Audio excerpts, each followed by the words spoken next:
praise report kasi nung nakaraan meron po tayong ginanap na impact team, di ba? And medyo hindi lang namin i-broadcast kung ano yung mga ginagawa namin doon. Pero napakaganda na parang sumasailalim yung mga kabataan natin doon kasi mas lalo silang nag-grow tsaka nagmamature sa Panginoon. And parang we have to admit na thankful ako sa sa meeting na yon tsaka sa gawain na yon. Bakit? Kasi nalalaman natin kung ano yung estado natin sa Kristiyano nating pamumuhay. And we were shocked, di ba? And na-surprise kami na some of them pala, di ba? Hindi talaga nagde-devotion, di ba? That's why ginawa natin yung gawain na yon. For us, di ba, na matrain and syempre maayos ang lahat ng mga Kristiyanong pamumuhay natin. Doon kami napaisip na yun pala ang rason. Bakit minsan hindi matatag ang pagiging Kristiyano ng isang tao? Kasi umaasa lang sa preaching at sa mga pagsisimba tuwing linggo. Wherein, kinakailangan nga, di ba, na matrain talaga tayo na mag-devotion, sarili-sarili. Kaya alam nyo, praise God, nung Friday, yun ata ang pinaka-overnight prayer meeting na gustong-gusto ko. Bakit? Kasi pagdating namin dito, hubad kami ng aming raincoat. Umuulan ba yun? Hubad kami ng aming raincoat. Tapos, praise God, kasi yung mga tao, whether nagbabasa ng Bible, o kaya naman nagpe-pray. Sabi ko, ang tagal kong pinanalangin to. Parang ganun. Kasi alam nyo, ganun talaga ang church eh. Na kinakailangan, bumalik tayo dun sa old time na church. Na kapag pumupunta ka sa church, hindi siya lugar ng kwentuhan lang, hindi siya lugar ng chismisan, lugar siya ng pananalangin at pagbabasa ng Bible. Kaya nga, ang may suggestion ako sa inyo eh. Hindi lang suggestion na sana, recommended ko siya, na sana gawin natin. Na what if kapag nandito sa church, set aside natin lahat ng mga makamundong bagay na ginagawa natin. Kasi we can do it naman sa ating school. We can do it naman sa mga kumpanya natin, sa bahay natin. Yung mga pagsa-cellphone ba? Diba? What if kung nandito tayo sa church, ano kaya kung ang ilagay nating kultura o culture, magpe-pray ka lang, mag-e-encourage ka ng tao, di ba? O kaya naman magbabasa ka ng Bible. Tingnan nyo ang pagpapala ninyo, di ba? Na darating sa inyo, sa personal nyong buhay, at maging sa church kung ganon ang gagawin natin. And way back sa 2007, yung nung kabataan namin, kabataan pa rin naman ako. Amen, amen. Di ba? Kumbaga, ganun yung culture namin sa church. Una pa lang, pagpasok pa lang ng church, 30 seconds kneeling down na. Di ba? Kaya naman talagang ang datingan na ng mga kaluluwa, mayat maya. Kami na yung napapagod mag one-to-one tsaka care group kasi buong section pumupunta, buong section nananalangin dun sa church, nagkakapuspusan. And that's why tayo nga, hindi pa natin maranasan yung ganong fullness kasi meron tayong kailangang gawin. Diba? Ika nga sabi, kung same pa rin ang ginagawa mo from time to time, same pa rin ang resulta at may experience mo. Pero kung ikaw, this day, magbabago ka, you will decide na babaguhin mo yung kultura mo, babaguhin mo yung ugali mo, babaguhin mo yung habit mo, magbabago din ang buhay mo. Amen? Pakitampal nga ang katabi. Hindi, pakikalabit nga ang katabi at sabihin, magbago na tayo. Amen. Sabihin natin, magbago na tayo. Amen. Di ba? And yun yung napansin ko na nakakatuwa na ayusin. Di ba? And I pray nga na bawat isa sa atin ay makapag-participate doon. And kahapon din, salamat sa Panginoon kasi nga mamaya 'di ba yung Repentance Revival na event natin. Sana lahat talaga sana tayo nakapag-register kasi iba din talaga. Alam nyo, when the Lord wants to touch people or nation, nagsisimula yan sa mga maliliit na tao. Nagsisimula yan sa mga maliliit na churches at maliit na grupo. And pag nagsimula yan, kakalat yan sa marami pa. And ganun yung gusto ng Panginoon sa atin. And minsan may mga pagkakataon na, kunwari, masyado na kayong over-familiar sa Pilipinong pastor o sa pastor nyong lagi nyo na lang nakikita.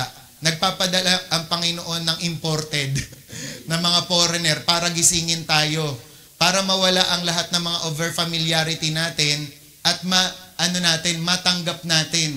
O kaya naman ma-realize natin na ay, kumikilos pala ang Diyos, nangungusap pala ang Diyos. And yan ang nagiging problema sa mga churches nowadays. Na masyadong nagbibigay ang demonyo ng over-familiar sa pastor, nang sa gayon hindi na maniwala yung mga members. Pero ako, personally, sinasabi ko sa inyo that panatilihin nyo ang believe nyo sa akin. 'Di ba? Dapat naniniwala pa rin kayo sa akin bilang lingkod ng Diyos. Kasi kung hindi na, ano pang ginagawa mo dyan sa upuan mo? 'Di ba? Kasi you will not receive from me and from the Lord kung hindi ka na naniniwala. Kung masyado ka ng over-familiar. Pero when you believe, 'di ba? You will receive. Dalawa 'yan. 'Di ba? When you believe, you will receive. Amen? Kaya kung nag-i-amen ka pa rin sa pastor mo at tumatayo ka pa, talaga naman mapapagpala ka. Amen? Amen? Amen? Amen! 'Di ba? Amen, 'di ba? One more time. Amen? Amen? Amen? Oh, yung mga iba ayaw niyo tumayo. Ayaw niya. One more time. Everything, everyone. Amen. Diba? Dapat ganun yung mga ginagawa natin. Dapat yung parang masyadong di ba?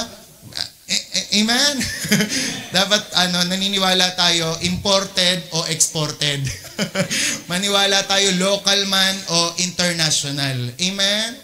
'Di ba? Nakakatawa nga si Angge, sana 'di ba? Lahat ganon. Sabi niya, in-invite ko yung YA sa Pastor Robert Clancy. Sabi ko, register tayong lahat dito, punta tayo ganyan. Sagot ni Angge, Pastor, ikaw pa rin ang pinaka favorite kong revivalist. Di ba? Sana all. Di ba? Kaya dapat ganun tayo kasi yun nga, para makatanggap pa rin. Kapag halimbawa, sinasabi ko sa inyo, Lord, pagpalain mo po si Tenten, mag-amen ka, amen. Maniwala ka. Di ba? Payamanin mo po si Shai, Lord. In Jesus, amen, amen. Di ba? Talagang dapat sumasagot. Hindi yung, Lord, yung mamawis-mawis na lahat ng laway, di ba? Sipon, tumulo na, ikaw ganun pa rin. Maniwala ka kasi. Amen? At kahapon, salamat kay Lord kasi before tayo i-revive ni Lord, kami munang mga pastor, yung ni-revive. Nakakatuwa kahapon kasi isipin nyo 1 to 4 lang yung meeting, pero walang mensahe, walang aktibidades, walang mga programa na proper. Ang ginawa lang namin kahapon, nag-worship kami dun sa family church. Nag-worship kami, parang yung kanina ginawa natin. And we allow the Holy Spirit nga na mag-move.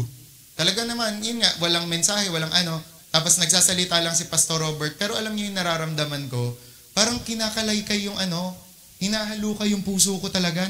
Akala ko, hindi ko na-commit yung kasalanan na yun. Kaya pala repentance revival, mapaparepent ka talaga. As in talagang sabi ko, ba't ganun yung feeling? Tapos sa dulo, ang galing kasi sinasabi nga ng Panginoon, parang the Lord is giving you a new heart. Tapos binibigyan kanya ng new level of faith. Sabi ko, confirmation kasi kinakalaykay niya nga yung puso ko eh. Yung parang alam niya yung binubulat-lat, tapos inaayos isa-isa, parang ganon. Kaya yun yung naramdaman ko. Tapos, nung nag-worship kami, as in, hindi talaga ako makatayo. Parang merong something na mabigat, tapos napapaganon talaga ako. Tapos kanina, tapos biglang sinabi nga ni Pastor Robert na, parang yung the secret to authority is humility. Tapos ang galing kasi nga, mapapahumble ka talaga kasi luluhod ka, ang bigat talaga ng glory. Kaya natuwa ko na, sabi ko, ang galing, sumasang-ayon sa lahat ng mga nasisense ko, tsaka nararamdaman ko yung mga sinasabi ni Pastor Robert. Tapos may mga, doon na-deliver, talagang na-heal din talaga. Tsaka yung parang after nun, ang saya-saya ng lahat. Kaya yun din ang prayer ko sa bawat isa, na minsan alam nyo, sa lahat ng mga pagod natin, sa lahat ng mga nangyayari sa atin, ang kailangan lang naman talaga natin touch from the Lord eh. Alam niyo, magsisinungaling ako sa inyo kung sasabihin kong walang nangyayari sa atin ng mga nakaraan. Meron talaga, in the spirit, sa mga emosyon natin, di ba? Merong mga pandaraya ang kaaway. May mga ginagawa ang demonyo. Pero alam niyo, ang kailangan lang natin, one touch from the Lord, and everything will be alright. Amen! Amen! Di ba? Kaya dapat excited na tayo. Mamaya, kumain lang kayo, tapos punta na kayo doon sa SM, di ba? Wag gumala, ha? Para umattend ng repentance revival. Okay? So, yun yung mga nangyayari kahapon. And sana, bawat isa rin sa atin, ma-experience natin. Tsaka ang sikreto dyan, mag-expect ka talaga. Di ba? Sabihin mo sa Panginoon, Lord, itong araw na to, hindi ako papayag na wala kang pangungusap sa akin at walang mangyayari sa akin. Amen po? Amen. So proceed na tayo sa ating lesson. Noong mga nakaraan, di ba, tinuro ko sa inyo how to overcome this, how to overcome that, how to overcome ganon. Sa madaling salita, paano ba maging victorious tsaka overcomers. Ngayon, salamat sa Panginoon kasi napagawi ako sa Revelation. Tapos, sumakto dun sa Revelation chapter 2 tsaka chapter 3, tinapik doon kung ano yung mga gantimpala sa mga overcomers. Kaya ang title ng message po natin ngayon ay Rewards for Overcomers. Ano nga ba ang mga reward ng Panginoon kapag na-overcome natin ang bawat bagay? Kapag nagtatagumpay tayo, kapag nananalo tayo. Diba? Tuwing nagtatestimony yung mga working natin dito, nakikituwa tayo sa kanila kapag nakakaranas sila na makatanggap ng incentives, diba? Kapag may mga rewards ang mga boss nila sa kanila, kasi dahil merong ginawa sila. Meron silang ginawa na nakapag-approve o kaya naman nakapagpatuwa dun sa boss nila, kaya may incentive sila. And alam nyo ba, bilang our heavenly boss, our heavenly master, our highest master, si Lord, hindi siya pwedeng walang reward sa mga tao na makakapag-overcome. Sure na sure, may reward talaga siya. And dun sa Revelation 2, chapter 3, meron kayong mababasa dun na 7 churches of Revelation na kinausap ng Panginoon. Ayan yung mga church ng Ephesus, church sa Smyrna, sa Pergamos, sa Thyatira, sa Sardis, Philadelphia, at Laodicea. Sila yung mga kinausap ng Panginoon. And sa lahat ng mga churches na yan, may sinabi siya. And I believe na sa panahon natin ngayon, kaya nilagay yan sa Bible, kasi sa bawat mga churches na yan, parang ganun din ang mensahe ng Diyos sa mga buhay natin. And ito daw, yung mga dapat pala natin na i-overcome. Ayan, sa church sa Ephesus, sinabi ng Panginoon na dapat ma-overcome nila ito ang talagang mangyari sa kanila, na ma-resist nila yung mga false teachers and mag-persevere sila in good works. Sa pamamagitan nun, makaka-overcome sila. Sa pamamagitan nun, magtatagumpay sila. Diba? Kaya pala kapag pala ikaw hindi ka naniniwala basta-basta sa mga false teacher, may reward yun. Diba? Hindi ka naniniwala agad-agad sa mga nakikita mo sa Reels, sa mga Facebook, diba? May reward yun. And kapag ikaw nagpatuloy ka sa paggawa ng mabuti, may reward yun. Pangalawa, to those in the church who are faithful in persecution. May reward pala kapag ikaw naging tapat ka kahit nararanasan mo yung persecution. Kahit may mga pag-uusig kang nararanasan, tuloy ka pa rin, may reward yun. Pangatlo, to the overcomer in the church who does not compromise doctrinally or morally. Ibig sabihin nito, yung hindi nakikisama sa mga masasama, o kaya naman ay hindi yung parang pag sinabing tama, tama talaga sa kanya. Pag mali, mali talaga. Hindi yung binabaluktot ang tama at tinutuwid yung mali. Diba? So may reward yon. Pang-apat, sa church sa Thyatira, to those who are not embracing the false doctrine and immorality. May reward din yon. Na kapag hindi mo rin tinatanggap yung false doctrine, maling turo, at yung immorality, yan, may gantimpala ka sa Panginoon. And pag nagpe-persevere ka, nagpapatuloy ka sa pananampalataya din and good works, parang yung nakaraan kanina. And panglima, para naman sa Sardis, ayan, those who have not engaged in the immorality that would have defiled them. Ito naman yung mga karumihan. Ito lang, parang napansin ko lang, kapag talagang nagsa-social media ka, di ba talagang hindi mo maiwasan yung mga immoralidad? Talagang may dadaan at dadaan na mga suggestion, yung parang talagang kahit commercial, merong yung sabi ko nga sa inyo, noon, ang Century Tuna, ang model nanay na nagluluto. Ngayon, ang Century Tuna, model dapat nakahubad, di ba? At nakabra, di ba? So, parang kahit anong gawin mo, may makikita at makikita ka talaga. Kaya naman, anong dapat nating gawin? Iwasan natin. At yun ay reward sa Panginoon. Pang-anim, next. Pang-anim natin, to the overcomer in this church that has persevered in keeping God's commands. May reward pala yun. Na kapag pagpatuloy mo yung pagsunod sa salita ng Diyos, sa utos ng Diyos, surely, may reward ka talaga. And pang-pito, dun sa Laodicea church, to the overcomer in this church who forsakes his spiritual apathy and renews fellowship with Christ. Isipin nyo maigi, gusto ko, pakinggan nyo maigi to. May reward pala yon.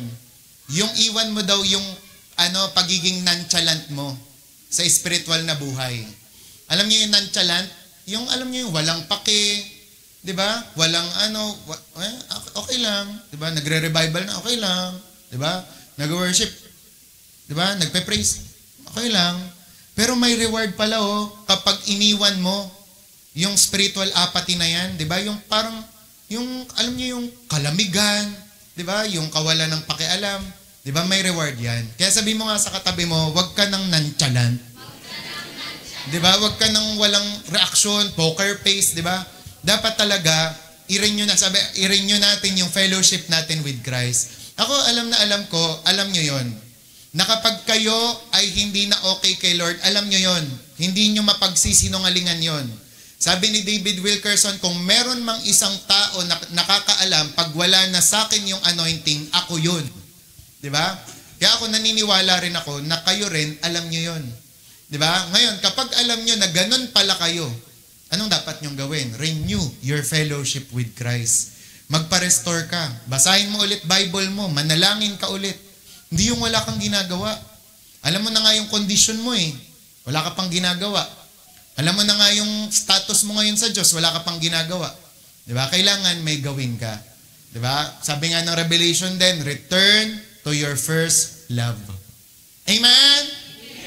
Amen. Amen? Amen. Return to your first love. Kaya naman, ano yung mga reward na yan? Yung 7 reward na yan. So excited ka na ba? Tanongin mo yung katabi mo, excited ka na ba? Kung ano yung mga reward mo? Okay, so unang-una, anong reward ang matatanggap ng mga overcomer? Una, access to the tree of life. Wow! Access to the tree of life. So pwede kang pumitas. Pwede kang kumain. Di ba? Sabi dyan ng Revelation 2:7b, ang magtatagumpay, overcomer, ay papayagan kong kumain ng bunga ng punong kahoy na nagbibigay ng buhay. Ang punong ito ay nasa paraiso ng Diyos. Habang binabasa niyo yan, may naalala kayo? Remember yung nangyari kay Eva at Adan? Dahil nagkasala sila, ano nangyari? They are forbidden. Pinorbid sila.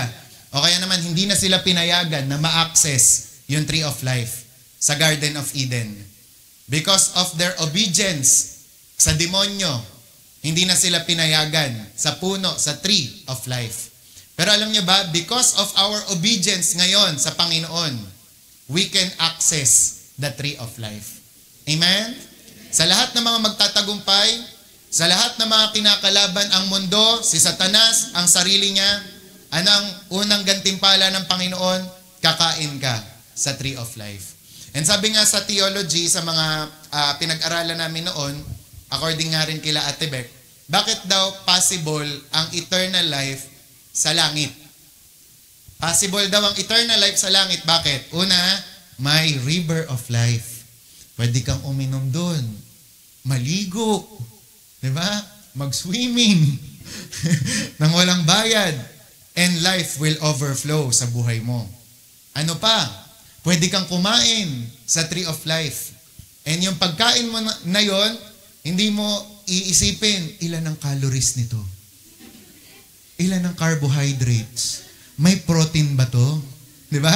Pagkain mo nun, automatic, eternal life talaga ang matatanggap mo. Amen? Kaya pala may eternal life kasi ganyan. And nabasa niya sa Revelation, na kapag nasa langit na tayo, there will be no hunger. Di ba, hunger? wala nang magugutom. Bakit? Kasi possible, sabi nung iba, probability and possibility, hindi na daw tayo magugutom. Sabi naman ng ibang mga theologian, kasi dahil dyan. Diba? Isang kagat mo pa lang. Diba? Tinapay agad. Angel's Burger yon. Diba? Pero isang kagat mo pa lang, buhay agad. Tree of life yon. Pero wag yung puno ang kainin mo ha, yung bunga ng puno. Kasi diba may nagtuturong Sunday school teacher na yan? Alam mo kung bakit nalaglag sa kasalanan si Eva at Adan? Kinain nila yung tree of knowledge of good and evil. Wow, yung tree yung kinain, kaya naman pala. Diba? So, yung bunga ng tree of knowledge of good and evil. Diba? So, yun ang matatanggap mo. Access to the tree of life. Amen. Pangalawa, eternal life. Ayan. So, walang hanggang buhay. Taas kamay ang gusto ng walang hanggang buhay. Ngayon, di ba, sa panahon natin talaga ngayon, they fight aging. Di ba? Lahat na lang ng pwedeng ipahid, pinapahid. Para lang hindi mahalata ang kulubot, ang wrinkles. Di ba? Nung panahon ng nila Maria Clara, kung ano-anong mga pinapahid. Nung panahon ng inyong mga lola, Ching Chang Su, ni Suni. Di ba? Ching Chang Su ang mga pinapahid. Ngayon, ang dami-dami na. Di ba? May galing sa Korea, Indonesia, Malaysia, kung ano-anong siya. Di ba? Para lang gumanda at hindi tumanda. Pero alam niyo ba sa langit, wala nang pagtanda, wala nang pagkamatay. Bakit? Kasi eternal life na. Di ba? Kaya, parang world and the people are fighting talaga sa aging na yan. Kaya ginagawa nila ang paraan. Talagang iniisip nila, paano ba talaga hindi tumanda? Paano hindi mamatay? Pero alam niya ang solusyon? Si Jesus, di ba? Kasi dito, hanggang dito lang yung kulubot na yan. Hanggang dito lang yung kamatayan na yan. Pero pag nasa eternal life na tayo, walang hanggan na yan. Amen? Ika nga, sabi nga daw, kung ano daw yung pinaka-perfecto mong itsura dito sa lupa, yun daw ang itsura mo sa langit. Di ba? Yung talagang pinaka-perfect. Kung halimbawa, sabi nga daw nila, kung ang lalaki, 30 daw, posible daw sa langit, ganun daw ang itsura ng lalaki, yung ika-30 niya. Kasi doon daw ang pinaka-magandang estado. Tapos magiging, di ba, immoral. Magiging glorious pa, kaya napaka-pogi at napakaganda mo na. Di ba? Kaya sabihin mo, maging masaya ka dapat. Di ba? Kasi eternal life yan. Okay, sabi nga dito, Revelation 2:10-11, manatili kayong tapat hanggang kamatayan at gagantimpalaan ko kayo ng buhay na walang hanggan. Ang magtatagumpay ay hindi makakaranas ng ikalawang kamatayan. Actually, sa English kasi nito, crown of life. Yung gagantimpalaan ko kayo ng buhay na walang hanggan. Pero kasi sa Tagalog, hindi nabanggit. Pero ang ibig sabihin ng crown of life kasi, as in corona talaga yan ang buhay. Ngayon, kapag may corona ka, ano ibig sabihin? Diba? Ano ibig sabihin pag may corona ka? Maghahari ka rin. Tsaka magiging reyna ka din. Diba? You will rule and you will reign with Him. Diba? And pangalawa, hindi ka na daw makakaranas ng ikalawang kamatayan. Ano yon? Sa impyerno. Diba? Hindi ka na pupunta sa impyerno. Again lahat na mga magtatagumpay. Amen? Amen. Pero ito ang gusto kong iparating sa inyo. Luma o bago, makinig kayo maigi. Akala kasi natin noon, di ba ganito tinuturo talaga sa atin. Pangbago lang naman kasi siya. If you will believe in the Lord right now, you will be saved. Pupunta ka sa langit, maliligtas ka. Di ba? Pero maraming mga Kristiyano, ginagamit yon. Ay, ganun ba? Sige, I believe now. Pero bukas hindi na. Di ba? Hindi, ligtas naman ako eh. Ay, naniniwala po ako, pero tuloy sa kasalanan. Pero mali yun. Bakit? Kasi sino man ang magtatagumpay ay hindi makakaranas ng ikalawang kamatayan. Tapos kung mababasa niyo yung sinasabi ni Lord sa Matthew, anong sinasabi doon? Ang magtatagumpay o magiging tapat hanggang wakas ang siyang maliligtas. Kaya yan ang rason bakit basta wala nang ma-offend. Yan ang rason bakit hindi tayo dapat nagli-live sa Christian life. Hindi tayo dapat nagli-live sa ating church. Bakit? Kasi ang magtatagumpay ay hindi makakaranas ng ikalawang kamatayan hanggang wakas. Di ba? Kaya dito, ito yung talagang nabasa ko noon. That's why hindi ako talaga umalis sa Panginoon. Kahit anong mangyari sa akin, anumang offense yung matanggap ko, sino man ang makatisod sa akin. Bakit? Ang iniisip ko, reward. Ang iniisip ko ito. Di ba? Hindi yung parang, dahil lang may nangyari, ayoko na.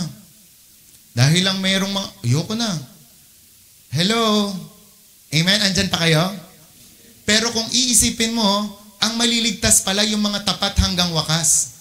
Hindi ka talaga aalis kay Lord. Kahit mahirap pa yan, kahit igapang mo pa yan, kahit mabagal ka pa, kahit nasasaktan ka pa, mananatili ka sa Diyos. Bakit?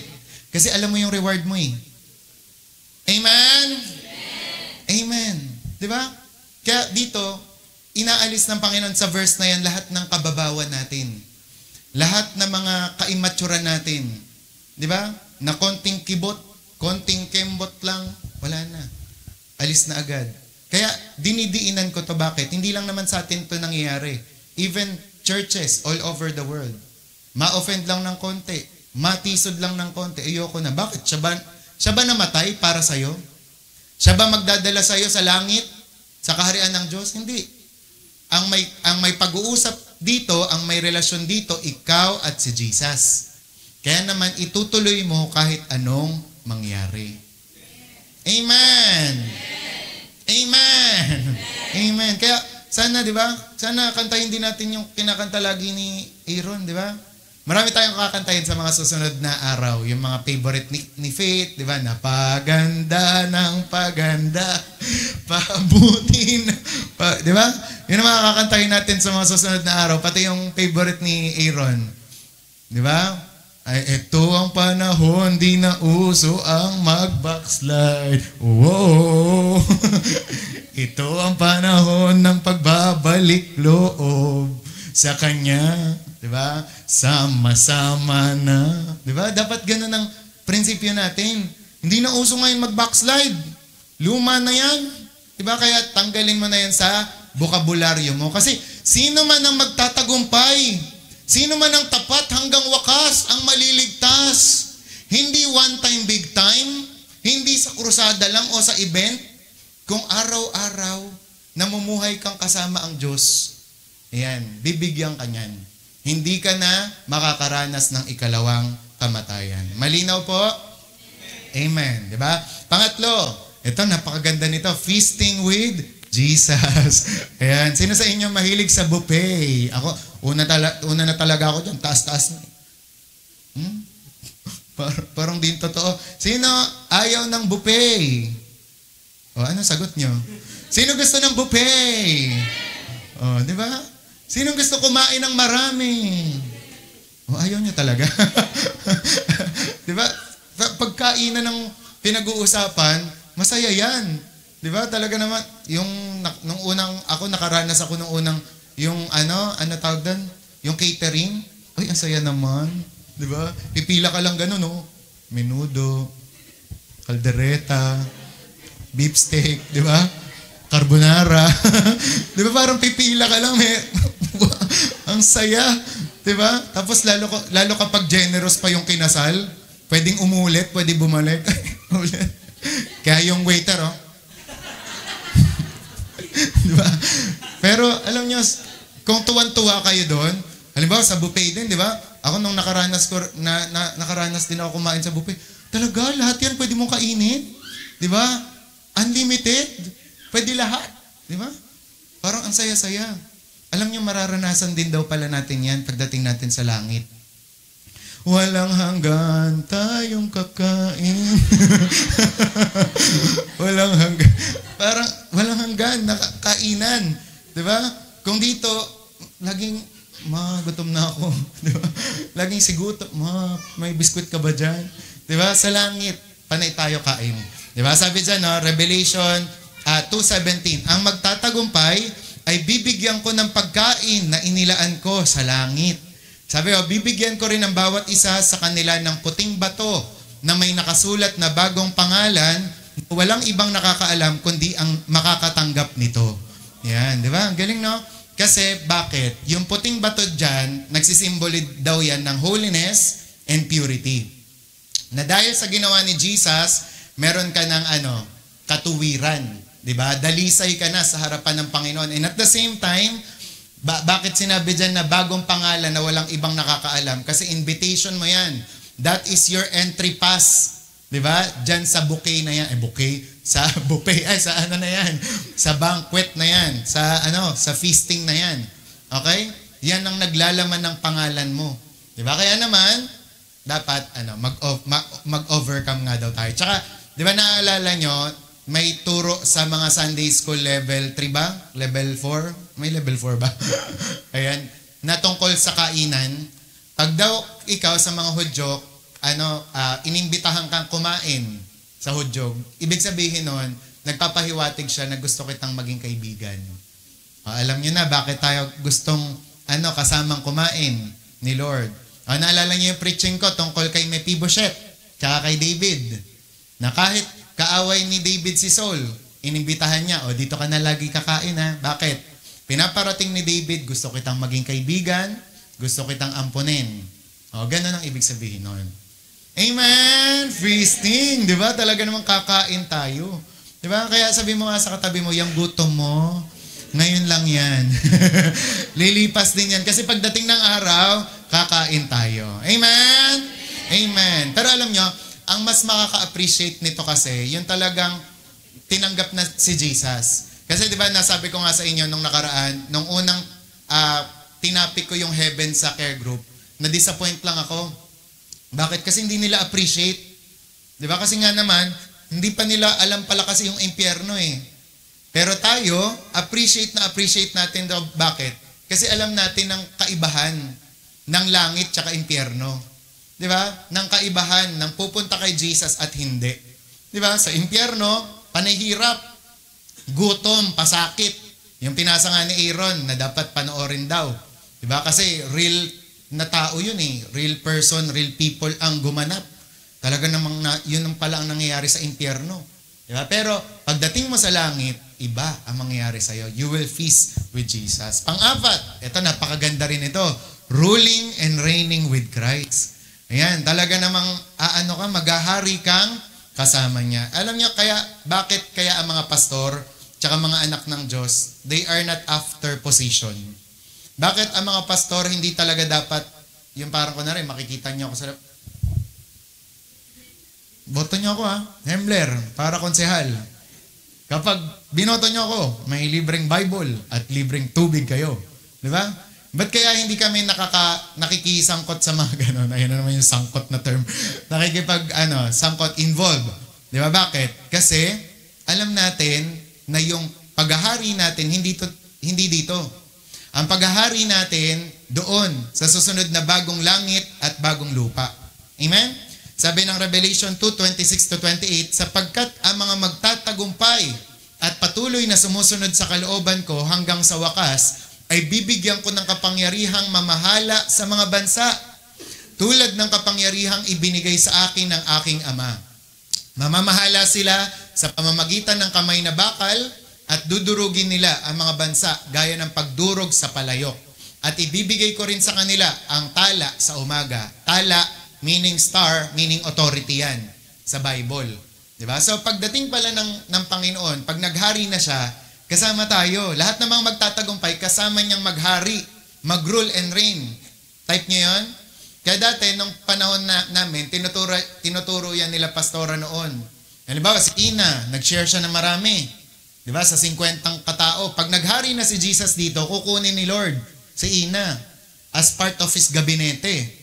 Di ba? Ina, mamumuno tayo sa mga tao. Pag may new heaven and new earth na, di ba? Tatawagin kang barangay captain diyan sa barangay na yan, di ba? Kasi ikaw ang maraming napanalunan. Di ba? O ikaw, Althea, ikaw ang mamamahala sa buong Green Heights, sa bagong Green Heights. Di ba? Yun ang mangyayari. Ikaw, Gab, ikaw ang magiging kapitan sa NHA, ha? Talagang i-assign ni Lord yan. Isa-isa, bibigyan ng corona. Yan naman talaga si Gab. Matangkad na si Gab nun. Matangkad na. Talaga. May pag nasa langit na tayo. Kaya mag-intay lang kayo, di ba? Kaya minsan noon, nung mga yung parang nung panahon namin, may mga sinasaway sila Ate Beck, Ate Ruth sa ganyan. Yung parang kunwari, sasali sa mga school, mga parang hindi na makaka-attend ng care group, hindi na makaka-attend ng church kasi student council na, parang mga mayor na o kaya naman president sa ganito, ganyan. Tapos inaagaw na yung time talaga nila kay Lord. Sinasabihan sila, alam nyo, hindi tayo after sa ganyan. Diba? Sige, makamtan mo man lahat ng ganyan, nalimutan mo naman ng Panginoon, di ka naman nagtagumpay sa buhay mo, bali wala. Diba? Kaya tayo, diba, bakit tayo hindi nag-aartista? Bakit hindi tayo sumasabak sa mga politiko? Maybe, some of you pwede na maging politiko hindi maging artista. Hindi ko rin nire-recommend kasi sabi daw nila, karamihan sa mga babae, kailangan tikman ka muna ng manager, ganyan-ganyan. Sa mga lalaki, ganun din. Kailangan pagpiestahan ka muna ng bakla. Diba? Kaya nasa sayo kung itutuloy mo mag-artista. Diba? At ang mga politics naman, may mga Christian naman tayo ng mga politiko, gaya nila Joel, diba? Villanueva, and magaling nga siya, diba? And ewan ko lang kung si Chis Escudero ba Christian. Hindi ko alam kung ano. Diba? Pero lahat ng mga yon mararanasan natin pagdating natin sa langit. Pero again wag niyo akong mamali. Wag kayong magkaroon ng misunderstanding sa sinabi ko. Na baka kasi syempre gusto niyo maging konsehal pagdating ng araw o sa mga politiko. Okay lang yan. Pero ang pinaka inaabangan natin, yun nga, pag sa langit na tayo. Kaya halimbawa, imagine si Billy Graham, di ba? Ang daming napanalunan yan. Pwede siya maging presidente ng isang bansa, di ba? Kasi siya yung nagpanalo sa ganito. Kaya dapat, nagpapanalo tayo ng mga kaluluwa. Amen? Amen? Amen. O, ikaw, Aaron, ano ka? Tanod ka dito sa barangay na to, di ba? Kasi 3 lang na panalunan mo, ganyan-ganyan. Diba? Pero yun nga, dapat, basta i-workout natin, marami tayong mapanalunan ng sa gayon, magtagumpay tayo. Lost ang tawa nito. Ayan, di ba? Next naman, number 5. Your name will remain in the book of life. Amen? Gusto niyo to? Yung mananatili sa book of life ang pangalan nyo. Kailanman hindi buburahin. Okay? Revelation 3 verse 5. Ang magtatagumpay ay bibihisan ng puting damit at hindi ko aalisin ang pangalan niya sa aklat na listahan ng mga taong binigyan ng buhay na walang hanggan. Sabi, ipapakilala ko sila sa aking Ama at sa kanyang mga anghel na sila ay mga tagasunod ko. Sabi nyo nga, wow! Amazing! Di ba? Kasi una, sabi, hindi daw buburahin yung pangalan mo. Sino sa inyo kinabahan nung closing party nyo o kaya naman nung pag-graduate na kayo? Kasi nag-announce teacher niya na, may 2 hindi makakamarcha ha? Di ba? May 3 dito, may line of 7 ha? Di ba? Parang kabado ka na. Di ba? Pero alam nyo, yun, nararanasan natin yun. Normal yun. Yung kabahan tayo. And alam nyo, kinabahan din ako nung nalaman namin sa Bible School na nabubura pala yun. Yung mga pangalan. Di ba kasi may prayer si Moses na, Lord, huwag niyo pong yung bura. Di ba? Yung parang sa pagbubura. Di ba? Iniisip namin, siguro kapag, halimbawa, hindi na nagtuloy, hindi na minahal si Jesus, di ba? Parang pwede pala na ganun. Pero sa mga magtatagumpay nga daw, ano ang pangako? Hindi na buburahin ang pangalan. Type nyo yan. Gusto niya permanent ink, di ba? Yung talagang blood ni Jesus, yung isulat, di ba? Sa inyo. So dapat magtagumpay tayo. Pangalawa, ang ganda rin ng pangako dito, di ba? Ipapakilala ko sila sa aking Ama. Sipin nyo, Panginoon, aking Ama, ito po si Gwyneth. Tumanggap po sa akin ito nung siya po ay bata pa. Di ba? Kabataan. Di ba? Kanya, tapos, ako nga, touch ako nung tinabi ni Pastor Rorot kahapon, Pastor Robert, remember Pastor Hemler? Oh, yes. Parang pag kunwari pinapakilala ka kasi, di ba? Kunwari sa pastor, sa alam mong may mataas na tao, di ba nakaka-touch? Di ba? Mayor, ito po si Alona. Tingnan niyo po yung buhok niya ngayon, di ba? Talagang, isa po yan sa mga produktibong kabataan ngayon. Di ba? Talagang parang nakaka-touch yan. Sa part ni Alona, Mayor. Mayor naman. Di ba? Talaga naman. Di ba? Kung baga nakaka-touch, how much more pag pinakilala ka sa Ama, sa Diyos Ama. Di ba? Ama, ito po si Jacel. Siya po ay tumanggap po sa inyo. Di ba? Talaga naman, tatanggapin ka ng Amo. Enter now into the joy of the Lord. Amen? Gusto niyo yan? Dapat magtagumpay kayo. Amen? Amen? Amen. Di ba? And next naman po, number 6, eternal belonging to God.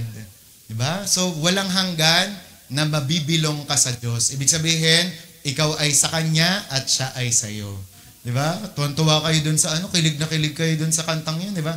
Ako'y sa'yo, ika'y para sa'kin. Ay, hindi nyo na pala naabot yun. Donna Cruz pa yun. Di ba? Di ba? Oo nga, hindi nyo na naabutan yun. Yan, di ba? Tapos Revelation 3:12, sabi nga dyan, ang magtatagumpay ay gagawin kong parang haligi sa bahay ng aking Diyos at hindi na siya aalis doon. Isusulat ko sa kanya ang pangalan ng aking Diyos at ang pangalan ng lungsod ng Diyos, ang bagong Jerusalem na bababa mula sa langit. Isusulat ko rin sa kanya ang aking bagong pangalan. Amen? Diba nakakatuwa yun? Sa mga artista pa lang, diba? Tuwan-tuwa kayo kapag may signature. Diba? First time ko lang makaganyan noon pa. Matagal na rin yun. Hindi ko nga rin alam kung kilala niya yun. Si Dimples Romana, nakita namin dyan sa Star Mall. Metropolis pa noon. Bumibili siya sa Expression. Tapos, parang kami ata ni Mama, di ba artista yun? Si Dimples Romana, di ba? Tapos yung binili namin na Expression na notebook, autograph, di ba? Tapos tuwa ako nung in-autograph. Alam ko, nasa bahay pa yun noon eh, yung talagang, dapat pala isuko na yun. yung pirma niya na yung talagang parang tuwan-tuwa ka, di ba? And how much more ang Diyos na isusulat niya yung pangalan niya sa'yo. Di ba? Na ang ibig sabihin, this is mine. This is forever mine. He or she is mine. Di ba? At kahit kailan, hindi ka naaalis doon. Kahit nga sa di ba? Di ba? Sa mga hotel at sa mga pinupuntahan natin, meron tinatawag na check-in. Ayan. Mga log-in, log-out. Pero sa langit daw, pag tayo na-overcome natin ang lahat ng ito, wala nang check-in, check-out. Forever check-in. Di ba? Hindi ka na aalisin doon. Di ba? Amen? Amen. Di ba? So, kaya dito, sinasabi na magtagumpay tayong lahat. And lastly, sharing in Jesus' victory. Yan. Gusto niyo to? Nakasama tayo sa pagtatagumpay ng Panginoon. Kaya sabi nga ng Revelation 3:21, ang magtatagumpay ay pauupuin ko sa tabi ng aking trono, tulad ko na nagtagumpay at naupo sa tabi ng trono ng aking Ama. And pag nabasa niyo pa nga yung gospel ni Lord, di ba, sinasabi niya doon na kung sino man yung magtatagumpay, kasama niyang maghahari. That's at the same time, i-judge, di ba, yung mga anghel. So, ganun ang mga mangyayari sa atin. Kaya sa mga magtatagumpay, ano mangyayari? Kasama natin na uupo ang Diyos. Ibig sabihin, forever close ka kay Lord and forever kasama ka sa kanyang paghahari. Kaya naman, ano ang pinaka-mensahe sa atin ngayon ng Panginoon? Magtagumpay tayo. Diba? Be an overcomer. Diba? Huwag kang susukong bigla. Huwag kang mapapagod ng biglaan. Huwag kang magsasawa. Kasi lahat na mag-overcome. Napansin nyo? Lahat na magtatagumpay. Diba? Kaya itong mensahe na to, actually, pang malalim to. Kaya dapat hindi nyo basta-basta iniiwan ng Diyos, pinoforsake ang lahat ng mga faith nyo kasi importante yan. Kung importante yan sa Diyos, bigyan mo rin ng importansya, pahalagahan mo. Huwag kang sabi dyan na magbabackslide ka na, huwag kang magsasabi niya, tatalikod ka na. Nasasaktan ng Panginoon every time na naririnig yun. Kung ako nga, nasasaktan ako pag may nagsasabing ganun, Pastor, parang magbabackslide na nga po ako eh. Parang gusto mo sabihin, kung si Bishop ang kaharap nyo, matured ka ba ha? Gaganunin talaga kayo. Nag-aaral ka ba ng Bible ha? Natapos mo na ba Bible mo ha? Diba? Buti nga hindi ko kayo ginaganon eh. Diba? Ang sinasabi ko lang, ay bakit? Ano pong mali? Diba? Ay ganun po, may umaway sa inyo. Ay ikaw naman kasi, ba't mo inaway? Diba? Diba? Pang bata. Diba? Pero pag alam mo to, alam mo bakit hindi ka susuko. Amen? Alam mo bakit ka magpapatuloy. Alam mo bakit kailangan mong magtagumpay. Amen? Naniniwala kayo? Amen. Diba? Kaya dito, ako, basta ang sinasabi ko sa inyo, ano man ang nararanasan natin, diba? Kaya natin to. Through the power of the Holy Spirit. Some of you, pagod na. Diba? Kaya, rin daw ako dun sa mga note na ganon. Kaya baguhin din natin yun. Yung anak nyo, pagod na. Diba? Sino sa inyo nagpa-post pa ng ganon? Diba? Althea nyo, pagod na. Pang-Christian ba yun? Diba? China nyo, pagod na. Kaasar, diba? Kaya wag kayong magdadrama sa mga ganon. Bago kayo magdrama sa Facebook, tsaka si Pastor Mon, alam nyo, ginagawa niya rin sa mga nagdadrama sa Facebook. Ganon din. Hoy, huwag ka mag-pray sa Facebook. Diyos ba yan? Diba? Hoy, huwag ka magdrama sa Facebook. Sa social media, Diyos ba yan? Di ba? Sinasabi niya lagi, magdrama ka sa Diyos. Sa Diyos mo ibuhos lahat. Huwag sa social media. Tsaka sabi nga rin ni Periston, walang nasosolve sa social media. Tsaka ano pa, sign of immaturity ang pagpo-post sa social media ng mga nararamdaman at drama. O magpo-post pa kayo? Diba? Hindi na po. Hindi na po, iha-hide na lang po sa inyo. Diba? Subukan mo. Diba?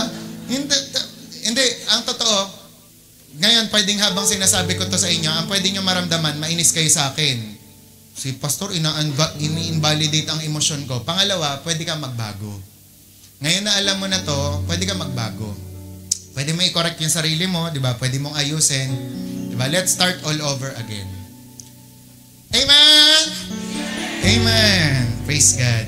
And kapag ito kalahati pa lang, di ba? Ng taon, pwede pa tayong bumawi. I pray na sa July, August, September, October, November, ang sunod, December, di ba? Mas lalo tayong lalakas. Mas lalo tayong tatatag. Magtatagumpay tayo sa lahat ng bagay. Walang bagay na magiging mahirap sa atin dahil walang imposible sa Diyos. Amen? Amen? Amen? Amen. So, sige po, tayo na po tayong lahat. Ayan, sa life, eternal life, feasting with Jesus. Sige, basahin natin. Ruling and reigning with Christ. Your name will remain in the book of life and eternal belonging to God, sharing in Jesus' victory.